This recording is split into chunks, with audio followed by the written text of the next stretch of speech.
नमस्कार, शुभ दुपार सर्वांना. श्री स्वामी समर्थ. माझ्या चॅनलमध्ये तुम्हा सर्वांचं मी मनपूर्वक स्वागत करते व आजचा दिवस तुम्हाला श्री स्वामी कृपेच्या आशीर्वादाने खूप आनंदाचा जावो हीच ईश्वरचरणी प्रार्थना करते व माझ्या व्हिडिओला मी सुरुवात करते. तर बघा तुम्ही, अशी झाली माझी सकाळची सुरुवात. देवाची पूजा वगैरे झाली आहे. त्यानंतर स्वामीचा नैवेद्य झाला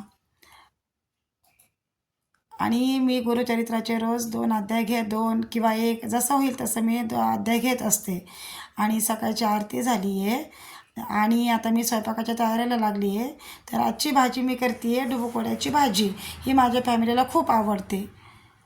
आणि बघा, आता त्यासाठी लागणारे साहित्य तुम्हाला दाखवले आहे मी.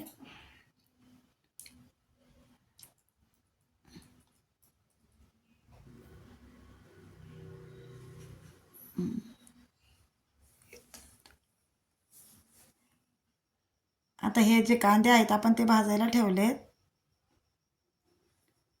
खूप छान लागते डुबुकोड्याची भाजी. त्यानंतर खोबरं भाजून घेतलं आहे. आणि हे जे मिश्रण आहे ना, खोबरं, कांदा, लसूण, अद्रक, पूर्ण साहित्य चांगलं भाजून घ्यायचं. त्यानंतर त्याची ग्रेव्ही तयार करायची. बघा, आता हे सगळं भाजते मी. जास्त पण नाही भाजायचं, थोडासा कलर बदलला की झालं.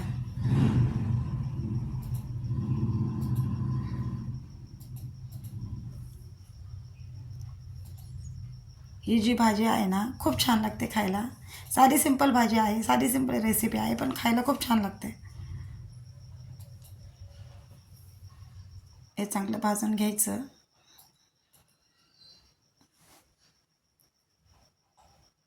एका ताटामध्ये काढून घ्यायचं. खोबरं भाजले आपण, मिरची भाजली आहे, त्यासोबत अद्रक, लसूण, कोथिंबीर पण घेतली आहे, थोडेसे जिरे. आणि जे आता काय थोडंसं मीठ चवीला जे आपण वाटण करतो ना, त्याच्यामध्ये थोडं थोडं हे पण टाकून मिश्रण टाकायचं. धना पावडर, लाल पावडर. आणि कांदा थोडासा फ्राय करायचा तेल टाकून.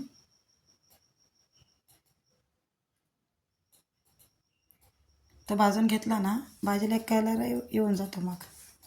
आणि कच्चा घेतला की थोडासा असं जास्त काढता येत नाही तो मिक्सरमध्ये मग.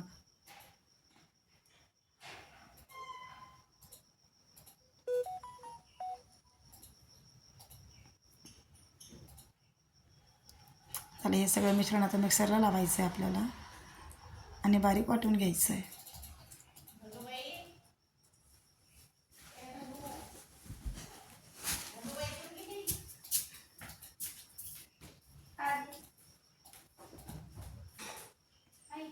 आणि त्यानंतर आता त्याला लागणारं पीठ, थोडंसं बेसन पीठ, थोडंसं गव्हाचं पीठ आणि थोडंसं ज्वारीचं पीठ.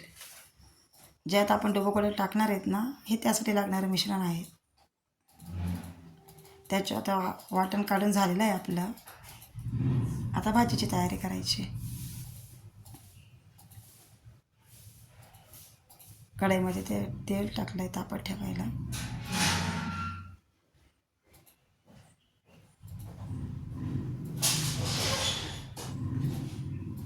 तेल तापलं आहे आपलं चांगलं.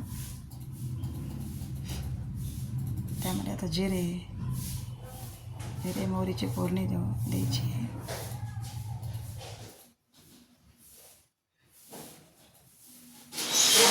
आणि दुसऱ्या गॅसवर पाणी गरम करायला ठेवलं आहे. भाजीमध्ये किंवा वरणामध्ये कशामध्ये थोडंसं आपण गरम पाणी टाकलं ना, तर कलरही छान येतो, भाजी पटकन होती. आणि थंड पाण्याने बेचव होऊन जाते, जरा म्हणजे चव राहत नाही. तर आपलं लसूण तडतड करतो आहे. थोडासा काळा झाला की आपल्याला वाटण टाकायचं आहे. मग हे बघा पाणी. आणि आता हे जे मिश्रण काढलं आहे ना आपण मिक्सरला, तर थोडंसं आपण या पिठामध्ये पण घ्यायचं आहे. आता मसाला टाकला आहे आपण याच्यामध्ये. आता त्याला थोडंसं तेलामध्ये शिजू द्यायचं. आणि त्याच्यामध्ये राहिलेला आपला मसाला टाकून द्यायचा, घरचा काळा मसाला, लाल मिरच पावडर, थोडंसं मीठ आणि धना पावडर. हा बघा कसा शिजतो आहे मसाला तेलामध्ये. तेल सुटेपर्यंत थोडासा शिजू द्यायचा. लागलं तर थोडंसं त्यात पाणी टाकायचं, म्हणजे पाण्याने परत थोडासा शिजतो आणि खाली असा लागत नाही. आता हा बघा याच्यामध्ये चांगला शिजून निघणार आहे.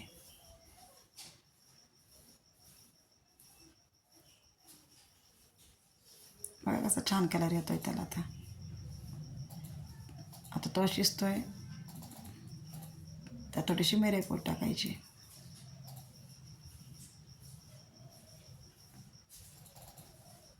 मी मिरेपूड एकदमच घेऊन ठेवलेली आहे.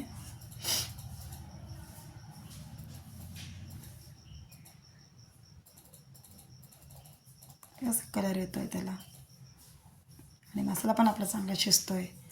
ते चांगला शिजला का म्हणजे भाजीला एक छान टेस्ट येते. आता ह्या पिठामध्ये मी ते थोडंसं वाटणही टाकलं आहे, मीठ टाकून वगैरे सगळं आता पीठ चांगलं करून घ्यायचं. जसे आपण भाज्याला करतो ना, आपण भाज्याला पण थोडंसं पातळ करतो, हे थोडंसं घट्ट ठेवायचं, म्हणजे आपले जे आता जे डुबुकडे आहेत ना ते चांगले आपल्याला त्याच्यामध्ये टाकता येतात.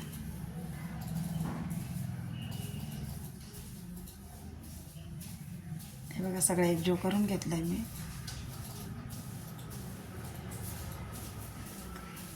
आता मसाला शिजला आहे आपला चांगला.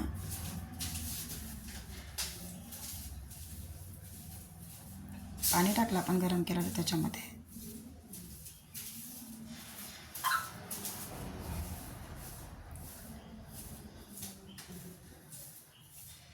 आणि आपल्याला जेवढी भाजी पाहिजे तेवढं पाणी टाकायचं.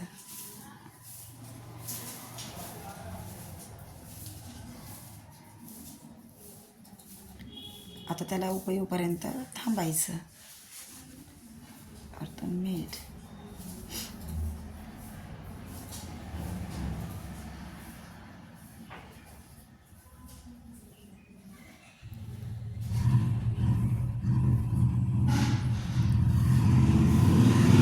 कसा कलर आलाय छान भाजीला.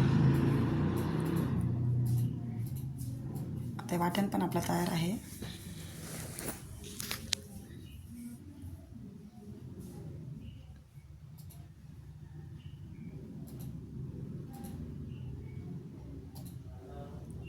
थोडीशी कच्ची कोथिंबीर,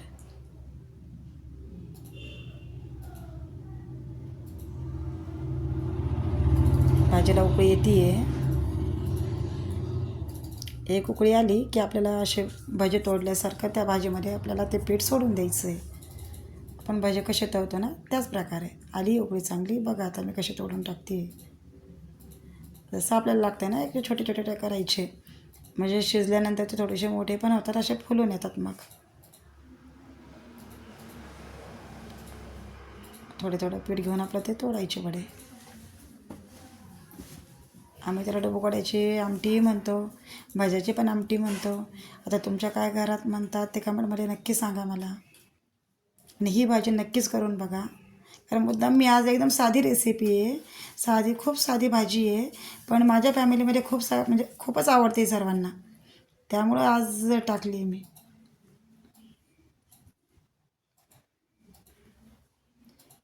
ही भाजी तुम्ही पोळी, ज्वारीची भाकर, बाजरीची भाकर यासोबतही खाऊ शकता, छान लागते. तर सर्वांच्याच घरात प्रश्न पडतो नेमका भाजी कधी काय करायची काय नाही. कधी काही भाजीला नसेल ना तर नक्कीच तुम्ही करू शकता.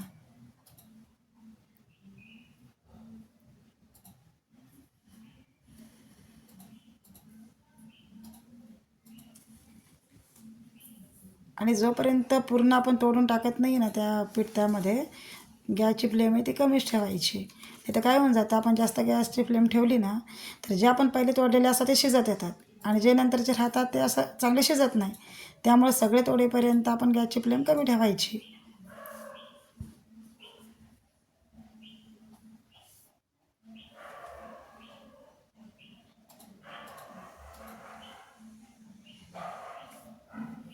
कलरही आला आहे छान. हे बघा सगळं तोडून झालेत माझे. आता भाजी मंद आचेवर होऊन जाईल. आता मी करते आहे स्वामींसाठी नैवेद्य. तर नैवेद्य म्हणजे त्यामध्ये काय केलं मी, तीळ गूळ म्हणजे तीळ आणि शेंगाचं जे हे होतं माझ्याकडं, म्हणजे मिश्रण करून ठेवलं होतं मी. त्याच्यामध्ये सुकामेवा आणि गूळ मिक्स करून मी आज त्याची पोळी करणार आहे. तर त्यासाठी घेतलं आहे मी अर्धा सपाट वाटी मैदा, अर्धा सपाट वाटी गव्हाचं पीठ, आणि त्यामध्ये थोडंसं मीठ टाकणार आहे आता.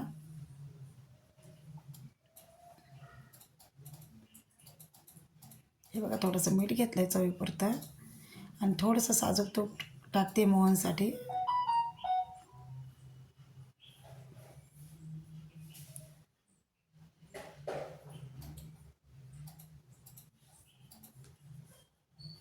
आता हेच पीठ चांगलं मळून घ्यायचं आहे आपल्याला. थोडंसं एकजीव करायचं आहे त्या तुपामध्ये.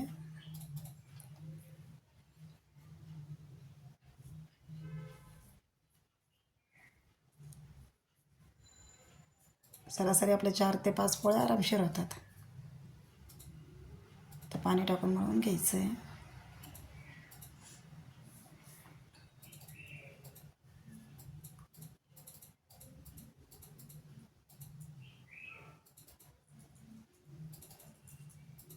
जसं पाणी लागेल ना तसं घ्यायचं आहे. जास्त पातळ पण नको, जास्त घट्ट पण नको. आपली पुरणाची पोळी कशी करतो आपण त्या टाईप ठेवायचं आहे. जास्त कडकही ठेवलं ना ते पोळी बरोबर येत नाही मग.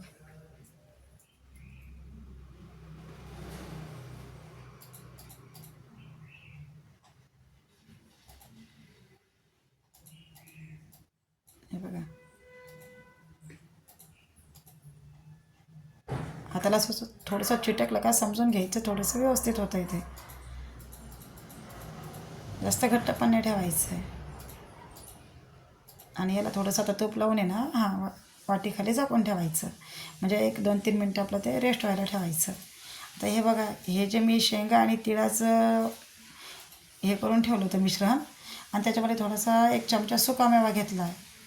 यात गूळ वगैरे घालून सगळं करून ठेवलेलं आहे मी.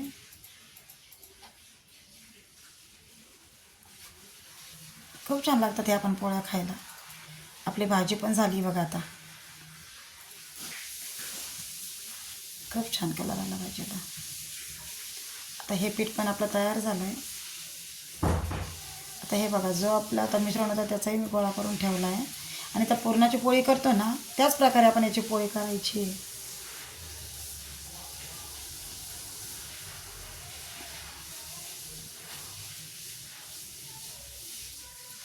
जे पीठ आपण सेल ठेवलं होतं ना त्यामुळं इतकी लाटायला असं एकदम छान वाटतं. असं लाटायला असं जास्त कडक वाटत नाही किंवा फुटत नाही, काही नाही.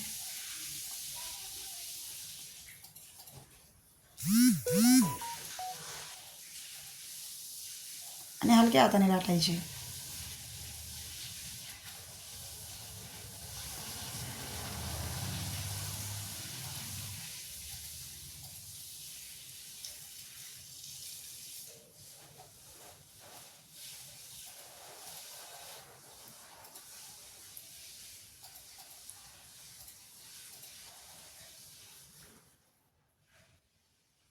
हे बघा पहिली पोळी बघा कशी फुगली आहे. खायला पण खूप छान लागते. थोडंसं साजूक तूप सोडलं आहे त्याच्यावर.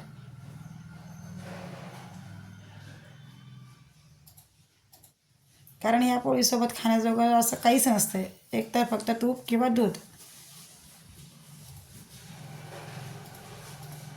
आणि तशी पण खायला खूप छान लागते. कारण त्याच्यामध्ये शेंगदाणे असतात, तीळ असतं, सुकामेवा असतो. त्यामुळे दुसरं काही सोबत घ्यायची गरज वाटतच नाही. असेच खायला खूप छान लागते ते. हे बघा तयार झाल्यात आपल्या पोळ्या. आता स्वामीला नैवेद्य दाखवला आहे. आणि आता देवाला नैवेद्य वगैरे दाखवला आहे, स्वामींनाही नैवेद्य दाखवला आहे. तर आजचा व्हिडिओ तुम्हाला माझा कसा वाटला शेअर करा, जास्तीत जास्त लाईक करा, सबस्क्राईब करायला विसरू नका. देव नैवेद्य झाला, देवांनाही नैवेद्य दाखवला आहे. तर आजचा नैवेद्य वगैरे दाखवून झाला आहे.